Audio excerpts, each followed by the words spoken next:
Welcome to our guide on how to create a forecast in Docyt. Let's begin. Start by logging into your Docyt account. From the top navigation menu, select Business Reports and click on Budget and Forecast. On the Budget and Forecast page, you will find the forecasts explicitly created for your business. Adding a forecast. Click the blue button on the Budget and Forecast page to add a forecast. Provide a name for your forecast and select the financial year for which you are creating the forecast. Select Forecast from Report Type and click Continue.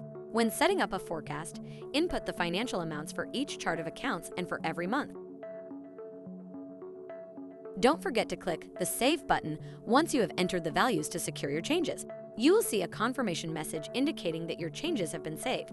Modifying a forecast. To edit a forecast, click the three dots next to the forecast you wish to modify. Select Edit from the menu to access the editing options. Modify the name or time frame of the forecast as applicable. Click Continue. Modify the monetary value for the chart of accounts and each month as needed. Click the Save button when you are done. You will see a confirmation message indicating that your changes have been saved. Deleting a forecast. To delete a forecast, click the ellipsis icon in front of the forecast row. From the options that appear, select Delete. In the pop-up box, type Delete and click the Delete button. By doing this, you will successfully remove the forecast from your records. And that's it. You have now successfully learned how to create a forecast for your business in Docyt. Thanks for watching this video. Check out our How to Videos playlist to watch more videos like this.